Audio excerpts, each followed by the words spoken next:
राजकारणात दर मिनिटाला काहीतरी नवं घडतंय. बातमी कुणीही दे, पण खरी अपडेट मिळते फक्त राजकीय लाईव्हवर. मित्रांनो, स्वराज्य निर्माण करताना तलवारी इतकीच महत्वाची होती माहिती. आणि ही माहिती मिळवून देणारा एक धाडसी, चतुर आणि अत्यंत विश्वासू गुप्तहेर म्हणजे बहिर्जी नाईक. छत्रपती यांच्या स्वराज्यात बहिर्जी नाईक हे गुप्तहेर खात्याचे प्रमुख होते.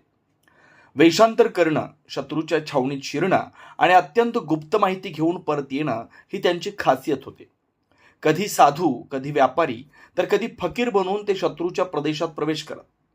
शत्रूच्या सैन्याची संख्या, शस्त्रसामग्री, किल्ल्यांची रचना आणि हालचाली याची अचूक माहिती ते शिवाजी महाराजांपर्यंत पोहोचवत.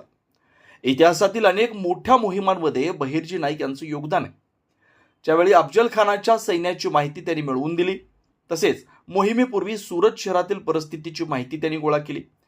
गावची डायरीच्या 3ऱ्या भागात आपण पाहणार आहोत भिवघाट जवळील बानूरगड या ऐतिहासिक गडावर स्वराज्याचे गुप्तहेर प्रमुख बहिर्जी नाईक यांची समाधी आहे.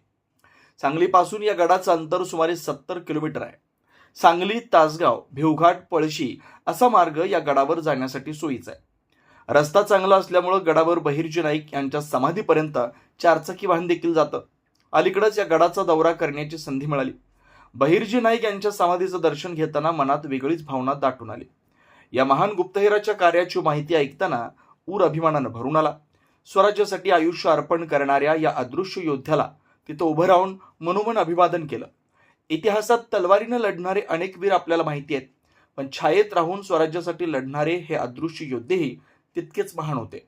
बहिर्जी नाईक हे नाव म्हणजे धाडस, चातुर्य आणि स्वराज्य निष्ठेचं प्रतीक आहे.